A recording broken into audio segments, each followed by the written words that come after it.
Shalom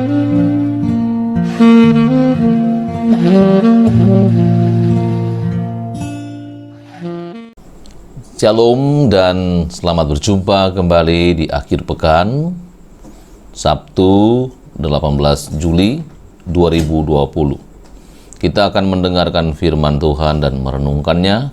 Sebelumnya mari kita berdoa. Tuhan, kembali kami mengucap syukur kepadamu atas kasih sayang, pemeliharaan dan berkat-Mu bagi kami. Dan kami mau mendengar firman Tuhan, Tuhan berkatilah. Berfirmanlah ya Tuhan, kami telah siap mendengar. Di dalam nama Tuhan Yesus Kristus kami berdoa. Amin. Bacaan dari kitab Injil Matius pasalnya yang ke-7 ayat 15 sampai 23. Kitab Injil Matius pasal 7 ayat 15 sampai 23 berbunyi. Waspadalah terhadap nabi-nabi palsu yang datang kepadamu dengan menyamar seperti domba, tetapi sesungguhnya mereka adalah serigala yang buas. Dari buahnya lah kamu akan mengenal mereka. Dapatkah orang memetik buah anggur dari semak duri atau buah ara dari rumput duri? Demikianlah setiap pohon yang baik menghasilkan buah yang baik, sedang pohon yang tidak baik menghasilkan buah yang tidak baik. Tidak mungkin pohon yang baik itu menghasilkan buah yang tidak baik, ataupun pohon yang tidak baik itu menghasilkan buah yang baik. Dan setiap pohon yang tidak menghasilkan buah yang baik pasti ditebang dan dibuang ke dalam api. Jadi dari buahnya lah kamu akan mengenal mereka. Bukan setiap orang yang berseru kepadaku, Tuhan, Tuhan, akan masuk ke dalam kerajaan sorga, melainkan dia yang melakukan kehendak Bapa-Ku yang di sorga. Pada hari terakhir banyak orang akan berseru kepadaku, Tuhan, Tuhan, bukankah kami bernubuat demi namamu, dan mengusir setan demi namamu, dan mengadakan banyak mujizat demi namamu juga? Pada waktu itulah aku akan berterus terang kepada mereka dan berkata, aku tidak mengenal kamu. Enyalah daripadaku, kamu sekalian pembuat kejahatan. Demikian firman Tuhan yang telah kita dengarkan bersama-sama. Yang hari ini kita diberi tema mengenal pohon dari buah. Saudara-saudara yang dikasihi Tuhan, sudah menjadi rahasia umum bahwa untuk mengetahui pohon yang baik itu selalu dari buahnya. Buah itu tidak hanya dilihat, tetapi dirasakan. Jadi Yesus dalam bacaan kita sedang menegur para nabi-nabi palsu atau pengajar-pengajar sesat yang mengakunya nabi. Yang kelihatan dari penampilan sangat agamis, sopan, selalu menyebut nama Tuhan, tapi ternyata Yesus justru menggambarkan mereka itu seperti serigala berbulu domba.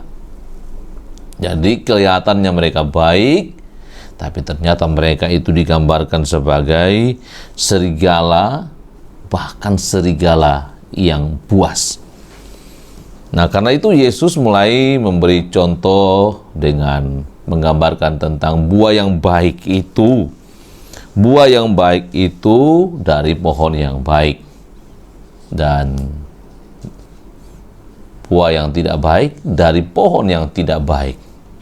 Sampai harus menegaskan tentang dapatkah buah ara itu dihasilkan dari semak duri. Itu mempertegaskan kepada orang banyak itu tidak mungkin. Jadi teguran Yesus kepada orang-orang yang sok saleh atau merasa saleh dengan penampilan-penampilan, dengan seruan-seruan berdoa, puasa 2 kali seminggu, dan kalau tidak berdampak atau hasilnya tidak dinikmati orang, itu Yesus mengatakan itu mereka seperti serigala berbulu domba. Nah, karena itu kepada murid-murid diajarkan kepada mereka supaya mereka itu tahu membedakan, seperti membedakan dan mengenal pohon itu dari buahnya. Dan kalau buah itu baik, pohonnya baik dan pohonnya dipelihara, tapi jikalau buahnya tidak baik, pohonnya tidak baik, justru pohon yang tidak baik itu akan ditebang dan dibuang ke dalam api. Ini mengingatkan kita bahwa jikalau kita itu orang yang saleh, orang yang sering menyerukan nama Tuhan, harus ada dampak yang dirasakan, ada rasa buah yang digambarkan itu. Dinikmati orang, tidak hanya dilihat bagus, tapi dirasakan nikmatnya. Sehingga nanti pada akhir dari kisah tentang apa yang digambarkan Rasul Paulus tentang buah roh itu sungguh satu buah, ada 9 rasa. Bagaimana orang-orang percaya itu memberi rasa dalam hidup orang banyak, berdampak dalam hidup banyak, sebagaimana Yesus yang menyatakan perbuatan-perbuatan itu. Soal kesalehan dia jelas, ketaatan kepada hukum Taurat dia jelas, melakukan mujizat sungguh tidak mungkin dilakukan oleh manusia, dan juga dampak dari pelayanannya itu. Dia peduli kepada orang sakit, orang miskin, orang berdosa. Dia memang membenci dosa tapi mengasihi orang berdosa. Sementara orang-orang yang merasa saleh, yang kelihatan agamis, mereka membenci orang berdosa tapi mungkin mereka menyukai dosanya. Nah, kita ini diingatkan supaya sebagai orang-orang percaya, orang yang ditebus di dalam Yesus Kristus, kita menyatakan perbuatan-perbuatan baik kita sebagai daripada buah iman kita. Jadi, tidak hanya berkata-kata, berdoa, menyanyi, kelihatannya soleh sekali, tapi tidak berdampak dalam hidup kita. Jadi tetaplah menghasilkan buah yang baik, karena memang kita dari pohon yang baik, pokok anggur itu yaitu Yesus Kristus. Semoga kita selalu menjadi berkat di mana saja, kapan saja, di mana Tuhan menempatkan kita. Amin. Tuhan Yesus memberkati. Mari kita menaikkan doa syukur dan doa syafaat.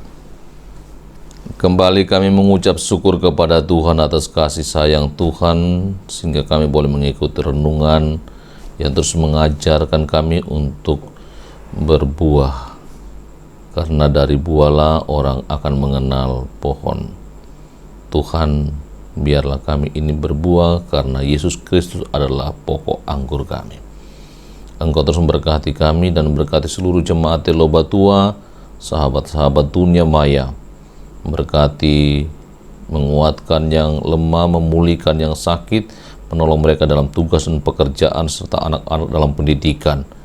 Dan Tuhan, kami terus berdoa bagi saudara-saudara kami yang dilanda banjir, khususnya yang ada di Luwu Utara. Tuhan terus menguatkan mereka dan menghibur mereka yang kehilangan keluarga, bahkan yang sungguh bergumul tentang kehidupan rumah tinggal mereka yang tertimbun dengan lumpur. Engkau Tuhan mengasihi mereka yang telah selamat dan terus mencukupkan kebutuhan-kebutuhan mereka. Saudara-saudara kami yang peduli dan pergi ke lokasi, Tuhan tetap berkati dan puaskan mereka, karena mereka boleh menjadi alat Tuhan menolong mereka yang berada dalam musibah. Engkau berkati bangsa dan negara kami, pemerintah kami, untuk tanggap dalam mengatasi masalah-masalah seperti ini. Juga dalam masalah pandemik, agar kami ini boleh melewati masa pandemi corona, sehingga boleh hidup normal kembali. Tuhan, ke dalam tangan-Mu kami serahkan seluruh hidup kami. Tuhanlah yang berkuasa atas kami. Mohon ampun Tuhan atas dosa kami. Dalam nama Tuhan Yesus Kristus kami berdoa. Amin. Demikian renungan kita hari ini.